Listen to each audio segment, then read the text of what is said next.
for USAA, our investment in this program is really about supporting the military communities, and we're so excited to see the 5 communities recognized again this year. This is our 3rd year of support, and we're going to continue to do that because it's very important to have communities engaged in supporting and defending those installations, which is what this conference is all about. This is something that we understand very well at USAA because we know what it means to serve. You may have seen that before in our brand signature. We know that the military has special needs, and we want to be there to be a part of that. So we're going to continue the exploration of this military spouse employment, not just employment, but meaningful careers with our panel today. And they are on the front lines of these important issues, and I'm going to introduce them now. First to join us is Lieutenant General Gwen Bingham, the Assistant Chief of Staff for Installation Management for the Army. Kathleen Jabs, the Deputy Secretary of Veterans and Defense Affairs for the state of Virginia. Liz O'Brien, Senior Director of the Military Spouse Program in the Chamber of Commerce Hiring a Heroes program. You heard Mrs. Pence talk about several of those programs. Maria Mendez-Reed, the Armed Forces Insurance 2019 Army Spouse of the Year. And then finally, Christine Stout, the Senior Manager of Human Resources and Business Partner Rideshare Operations at Uber. How many people used Uber anytime this week? All right, there you go. That's for you. All right, so let's go ahead and get started. If you want to bring my mic up there, thank you very much. We're going to start with General Bingham. Ma'am, you know what it's like for military families, right? You know the challenges. And you can't look at a job or a career in isolation. So decisions about work are often connected with other quality of life factors like childcare, housing, schools. We've heard that in multiple discussions today. If you could, what do you see as other critical issues impacting military families, and how is the Army addressing that? Well, thank you so much, and I think that's a great question. I'm not sure how many in this audience were here yesterday when our Secretary of the Army, Dr. Esper, spoke, but he also talked about the issues surrounding education and quality education. So in the Army, as with all of the other service secretaries, that's one important aspect. In point of fact, in February of last year, all 3 of the service secretaries came together and they signed a tri-signed letter to all of the governors asking for 2 essential things. I think it were 3 total, but 2 relevant to today. One was for their assistance in quality education for our military children. And the second one was the ability to hire spouses, allowing them the opportunity first to work, and secondly, to afford them the opportunity to have a career. So those are 2 particularly important areas that our services, including, of course, the Army, is working on. And I would say, finally, a second area, which is what we talked about a little bit yesterday, has to do with quality housing. And we are addressing that with all of the services, tackling that since early February, where we are ensuring that our service members and their family have access to quality housing, making sure that there's no life, health, safety deficiencies in any of the housing that they are living in. It's very important, and we are continuing those efforts daily. That's great. Those are very specific quality of life issues. Certainly meaningful careers and dual income families is an important quality of life issue as well. But what do you see as the greatest inhibiting factor for spouses finding employment?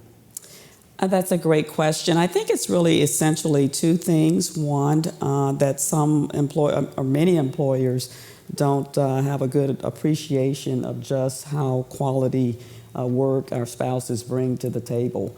I'm blessed. I've been married over 35 years, and I have a spouse who's currently an educator. And so I think the sense of not having a good appreciation of what our spouses bring to the table. And I think, secondly, related to permanent change of station. So the sense that as we move around on 1 to 2 to 3 year tours, the uncertainty that surrounds the sense of tenure. So if I hire a military spouse, how long can I expect to have them in my fold? One of the good news stories, and we're certainly making progress in this area, is the fact that we're allowing for more telework. You heard Mrs. Pinch talk about the Military Spouse Employment Partnership Program. About 400 corporations have signed up thus far. We are seeing more and more corporations agreeing to allow military spouses to do telework. So you might live in Fort Carson, Colorado, but be headquartered in a business that's here in D.C. Mm-hmm. So we are certainly not where we want it to be just yet. We are certainly encouraging our industry partners as well as academia partners to consider hiring our military spouses. After all, they're highly talented, committed, dedicated, all the things that Mrs. Pence talked about. I tell my wife that all the time. You're a good man. Thank you. Well, that's great. Thank you, ma'am. I appreciate that. So there are multiple factors here. You've got the military services themselves. I don't have my phone with me, so that's not me. But we have also got state government organizations that are designed to help at that level, and then you've got the corporations. So Kathleen, this next question goes to you as one of our most important defense states besides Texas, because that's where I'm from. Virginia has been a very significant leader in this space and has multiple programs in place already. So tell me about what Virginia is doing to address the military spouse employment issue. Mike, first, thank you for highlighting Virginia and our commitment to the defense. We, in our office, pretty much come to work every day figuring out how can we continue to make Virginia the most military-friendly state in the nation. And we realize you can't do that, by focusing on just one issue or just the military, just the base. For us, it's a whole continuum, and we take a very holistic approach. So we're looking at the service member, their families, and their families, we realize, okay, employment's one thing, but it's partnerships, it's communities, it's the base structure, it's childcare. Yes. Childcare is a big problem for worker. I sit here as a Virginian, a veteran, but I've also been a military spouse. I've been the mother of dependent children, often alone when my husband was gone. I've been unemployed, I've been underemployed. So I take this as a very personal issue, and I'm proud of the way Virginia's approaching it sort of holistically, so that we can build resilient communities. Yeah. So you talk about holistically. What advice, what direction can you give the rest of the country to learn from Virginia's experiences in this space? I'm excited to be working with the economic zone. We have 2 of those in Virginia that we've been partnering with. We continue to look for partnerships. We do a lot with our veterans countries. We will be working more on licenses. We just had our General Assembly approve one to let the teachers' license be reciprocal. I've had the great opportunity at this conference to meet with the other states and learn this morning and yesterday morning some of the innovations they're doing with even more universal licenses. So we'll go forward looking for that and keep up our work with the corpsmen, the physician's assistants, and the other licenses. Yeah, that's incredibly important. And just gathering with other companies, with other states, with other governors, the governors' associations is very important, because there is a lot of opportunity to learn from what other people are doing. You don't have to recreate the wheel. It's already been created. It's full of air, and it's rolling very nicely. So that's great. Let me see. Let me go to Liz next, if I could. I'm sorry, Maria. I got out of order here. My fault. Congratulations on your selection as the Army Spouse of the Year. And all of us can talk about military spouses. We've got many up here right now, and that face the challenges of finding meaningful employment wherever the Army takes you. So tell us about your own journey, because you've got a very interesting background in film and digital media. Well, thank you. Thank you for having me today. I always think of myself as a square peg in a round hole. I don't always fit the traditional sense of work. If someone were to look at my resume, they would see I've worked at The Gap. I've been a barista. I've been a television film producer and director. I have been a school teacher. I've been a STEM teacher. I've been a CEO of a company. And there's been gaps in between. How do you see all that? How do you figure all that? And when I met my husband, I knew nothing about the military. I was that civilian. And I thought this would be really easy. I will, get involved. It'll be great. I'll still have my job. It'll be very easy to do. And it wasn't. It was very difficult with 2 small children. So I gave up my career in television to support my husband's service. I volunteered at the schools. Like I said, I became a teacher. And then at one point, I really felt unfulfilled. I felt like I lost my identity in who I was and what I wanted to do. So I came back to television, and we created a series called Moving with the Military. It's a digitally streaming series, and we support military families. We surprise them at the end of the day with a makeover. And one of the biggest parts about our series is to help bridge the civilian-military divide, bring those two together, build empathy, and just support our military families. So we're really excited about that. Got to plug, 4 million viewers, so I'm really excited about that. It's on Facebook and YouTube. And correct? Now on Apple TV, Roku, Amazon Fire. We're really excited about that. This is why you want to hire a military spouse. They get things done. Figure it out. From your perspective, Maria, and your experience in all of those areas that you just highlighted, how do you think we, those of us in this room, we have got military leaders, we've got community leaders, we've got organizations like USAA that are supportive of the military, how do you think we can best address the issue of spouse employment? Learn how to read their resumes. Look between the lines. There's so much that military spouses have to offer. Remote work, fantastic. Portability on what they do. We've got to look at the military spouse and say they can do that job. It is amazing. They have so much to offer. Mentorship, entrepreneurship, things that the military spouse looks at. I would have never thought of, starting my own production company. I said, am I crazy? There's a big network, but I did it. And I made that impact. And there's so much that we can do if we just, obviously, give them a chance, give them an opportunity to find their identity. Sometimes we get lost in this military life in supporting our service member, but find their identity and help them with that. That's awesome. Thank you so much. Liz, I don't think anybody has more or greater perspective on the issue of spouse employment nationwide than you do. So from your perspective with U.S. Chamber Hire Heroes Initiative and all the great programs that you guys have in place, what's working right now and how should we be focusing our efforts nationwide? Yep. So we have over the last 2 years, and you've been a big part of this conversation. Actually, I feel like everywhere I go, you are. So we watched the country really rise to the challenge when veteran unemployment was at all-time highs going back to 2009, 10, 11, and the country rallied, right? And we now see all-time lows for veteran unemployment. But that rallying has not occurred across the country in terms of military spouses. We get it in pockets, right? And we get 40, 50, 100, 300 companies that are saying, yes, we want to help, we want to create change. And what we learned from when we were working to rally the country for change for veteran unemployment is that we have to turn to our communities for solutions, right? So we launched Hiring 500,000 Heroes back in the day. And 60% of those hires came from small businesses around the country. And so as we started to dive in and realize that the country was shifting its focus to how to address military spouse employment, we realized we have to turn to our communities. And that's why it's really important and grateful for the opportunity to be here today as I look out into the room and know that there are so many leaders within the community here. But we have to go community to community and establish what works in that community for military spouses for hiring. Each person in here has to consider themselves a champion of change within their organization, within their company, within their cities and their communities, because without somebody willing to shoulder that burden, change doesn't happen. And so we are very much so turning our focus to communities. Mrs. Pence referenced our one-year celebration for our spouse economic empowerment zones in San Antonio. We very specifically picked that as our first community because of the strength of that community and their commitment and their willingness to take a chance.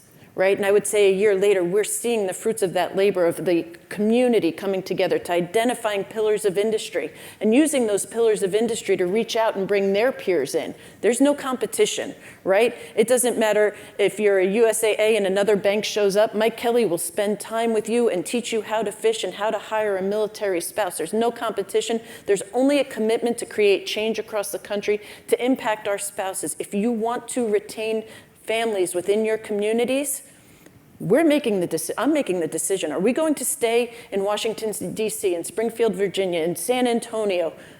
We're going to stay if I have a job. We're going to stay if I have a job and I can impact my career. And if I can, sometimes I need a job, right? Sometimes I need a career. We've all gone through those different stages. You referenced it. So when I can contribute, the majority of Americans are dual income families. Military families need that same opportunity. You think about the families that are impacted by our housing challenge, those that have disposable income have the opportunity, if they need to, move off an installation and go find other opportunity for housing. If my child wants to play sports, I have 3 girls that are playing hockey, soccer, and basketball in Northern Virginia. I'd be broke, right? But it provides me opportunity. Employment provides me opportunity to impact the lives of our military children as well. So all of those pieces always comes back to the community. How many people in here were service members and were married at one point or currently married?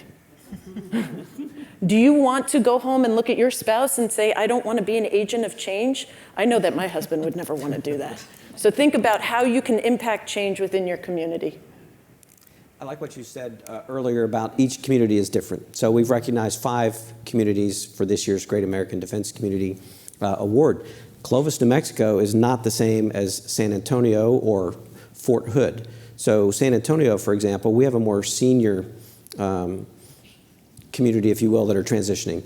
Senior NCOs, senior officers, we're not Fort Hood that's pushing out first termers, by the thousands every month. So what would you recommend for communities based on their size to how should they get involved? How should they support this initiative? I think first you have to look at the installation that's in your community, the military presence. Is it a schoolhouse? Is it training area, et cetera? And that's going to help shape, because that's going to determine how long that spouse is in the area for, 18 months, 1 year, 24 months, 3 years, et cetera. And there are times where, yes, if I am in a remote location, that is a perfect opportunity to provide a military spouse a chance to reskill, to upskill, to potentially leverage a community college and go back to school, or use the MyCAA grant through DOD, right? So we have to target as communities what we can offer spouses when they come there. And if it's an opportunity when they're coming to DC or to other areas, we've had great success using workforce grants to put military spouses through fellowship opportunities. So USAA says, I want to host a spouse, and we offset their stipend so that they can come to work at USAA for 6 weeks. When I get in front of an employer, then they know my value. So it's creative solutions within your community, but always turning an eye towards upskilling and reskilling. I am and will always be a recovering college basketball coach. And when I decided that we had moved 7 times in 8 years and I kept taking steps backwards, I had to find an opportunity. And Eric Eversole gave me that chance at hiring our heroes. But I started at the age of 40 with being a head coach at the college level and managing hundreds and thousands and millions of dollars and people, to being the lowest paid person at hiring our heroes and reporting to a 26-year-old. So when you want to talk about having to, I was 40, I had 3 children, and she was wonderful, but I was reporting to, I had to be humble about it and open to change. But if our fellowship opportunity had existed then, I wouldn't have spent a year working my way up and would have been able to impact change immediately and lead. And so that's where we're seeing dividends with the fellowship opportunity. So if you have a chance for internship, to provide internships, apprenticeships, et cetera, another wonderful solution. That's great. Thank you so much. Christine, many people may not know this, but Uber is a very strong supporter of military spouses. Give us an idea, a little background on how this happened at Uber and what you've learned from your experience working with military spouses. Sure. Thanks, Mike. Well, I am a military spouse, so I am proof that Uber does bring military spouses in, and I am not alone. And thank you for having us. It's very exciting to be here. I'm really excited about where Uber is going with a lot of our programs. And in order to kind of talk to you about what those are, I'm going to give you a little bit of background about where we've been. So a lot of people don't really realize this because Uber has become such a household name, but we are actually a very new young company. We've been around less than a decade, but in 2014, there were several leaders in our organization that saw the value of bringing military and military spouse talent, veterans and military spouses, into Uber in order to partner with us with respect to our drivers. So when you think about what we do, we made a commitment to have 50,000 drivers on our platform in 4 years. And we blew that out of the water in less than 2 years and got more than 50,000 drivers that were veterans or spouses. But what's more important is those individuals earned more than $100 million working on our platform. And we've just continued to expand that platform. We have food delivery now. We have all different courier options. So there's a variety of opportunities. And what's great about those opportunities is they are so flexible. And all the things that my panel colleagues here have talked about today in making sure that if somebody needs to get up in the morning and work for a few hours and then turn off the app so that they can go pick up their child at a soccer game or go to a doctor's appointment or any number of things, that flexibility really exists.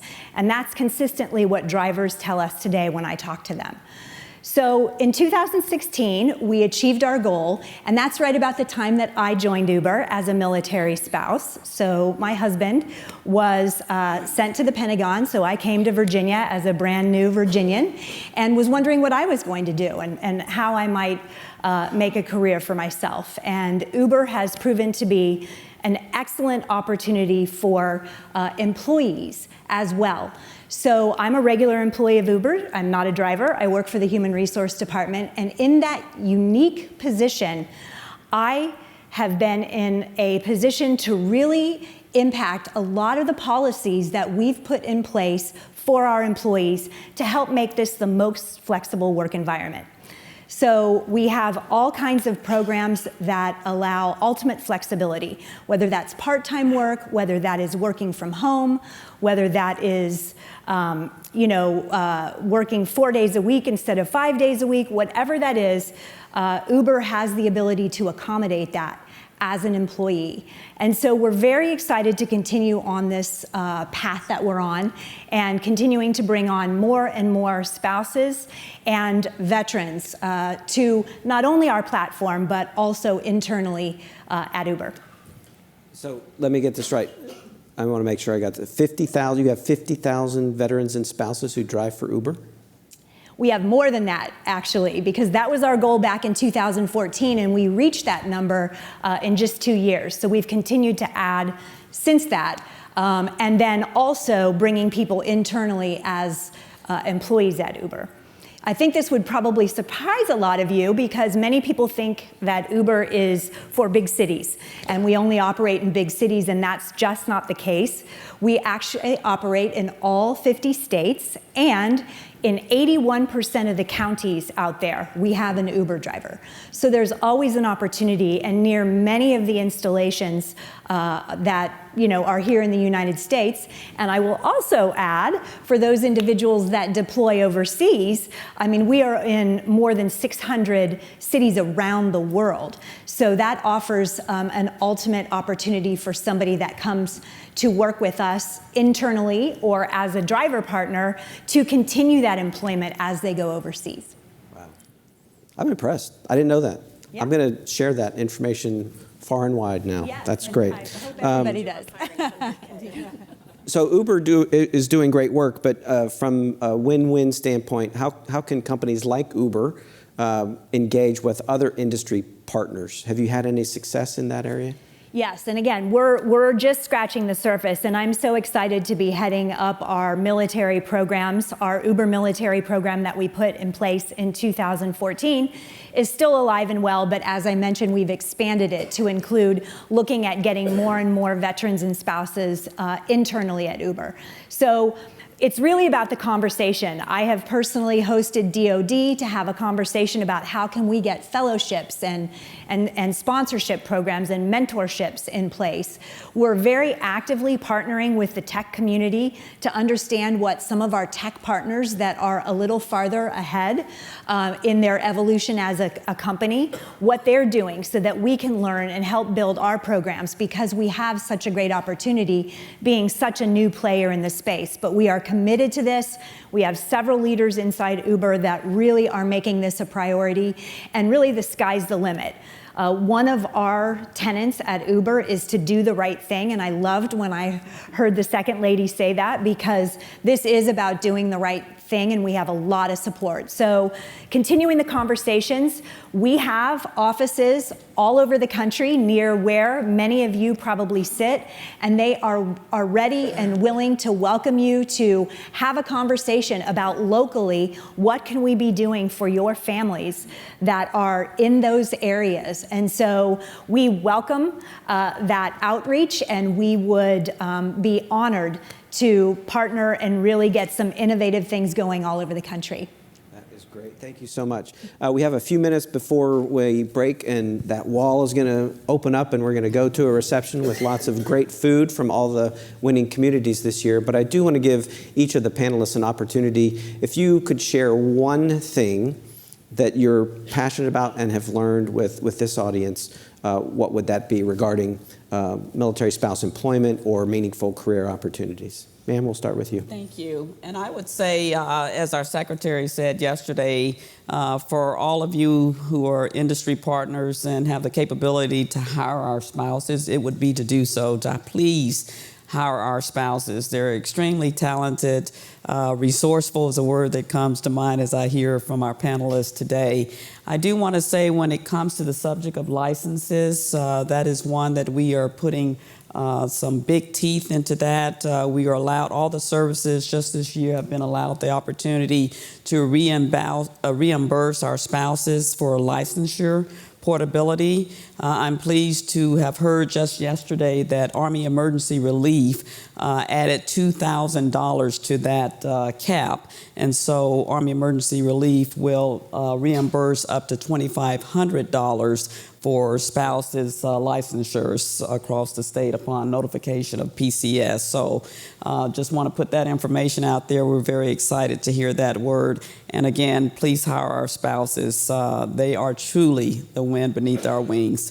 Thank you. That is great. So for those of you who don't know, the Department of Labor has an interactive map of the United States. If you go to the Vets, DOL Vets website, you'll see a link on there for military spouses, and it lists the benefits that each state has. So Governor Ducey from the state of Arizona just announced that if you're coming to the state of Arizona, you don't have to pay any fees. We're going to accept whatever license that you have, whether you're a hairdresser or a physician or whatever it is that you're doing, the required certification or license. So we're seeing more and more of that at the state level, which is why it's so important to work with our states. So over to you, Kathleen. What would you share with everybody to close us out? Just our continuing emphasis on partnerships. So we look to do it with the base, we look to do it with private companies, Chamber of Commerce, with industry, with our spouse groups, our veterans groups, veterans advocates. Pretty much the sky's the limit. You know, if we hear of an opportunity, we will go explore it and try to partner with someone. We've got a great Industry Day forum coming up this Friday down at Oceana, one of our biggest bases. So we're always looking for new opportunities to engage and ways to employ the spouses and get the whole community around it.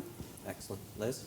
I would encourage folks to broaden their definition of what a military spouse is. If you are not a federal entity, you are not limited by what a military spouse is, or the definition of a spouse. For us at Hiring Our Heroes, we realized certain spouses and populations were falling through the net, the safety net, because they weren't eligible based on what a definition was for many, and for good reason at DoD. So at Hiring Our Heroes, we define a military spouse as a spouse or partner who feels that their career has been impacted by a service member's commitment to this country.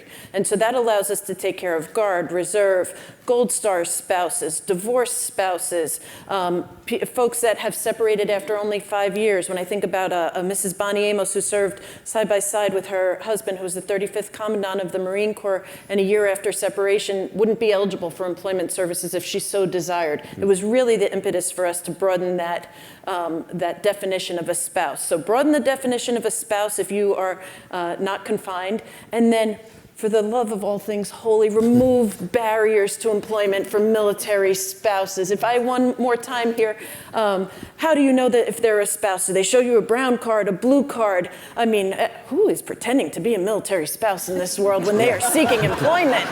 Amen. Right? Remove those barriers, please. Excellent. That's it. Maria? That's all. Everything she said, ditto. Look at that military spouse. They're resourceful. They're amazing. Look at the resume. Look at all of the volunteer work they've done. Look at everything that they can bring to the table. And when you hire them and when they have to PCS, figure out a way that they can take that job with them. Figure out a way that they can work remotely. That's what I have to say. Great. Christine? Yes, so I would just say, one of our tenets is igniting opportunities. So I would say, push your human resource departments to think creatively about how you can make somebody that needs mobility, flexibility work. What jobs can be done remotely that maybe traditionally weren't thought of that way. Really push the boundaries and get creative. And I know that on our end as employers, we also need to really think about what skills military spouses bring to the table and how those could be deployed in maybe different ways. So as an example, in our human resource department, we have a military spouse that was a paralegal. And it maybe wasn't an immediate fit, but she had all the perfect skills and she's amazing. So, really being creative, think outside the box, push the boundaries, and ignite opportunity for these individuals so that they can have adventurous, meaningful career paths. Awesome. This is great. You've been a great panel. I love this. I'm going to do this for a living. I'm going to be a talk show host. So thank you all for being a part of this. Thank you for your passion and your engagement and all of the programs that you support. That concludes our panel. Thank you, everyone.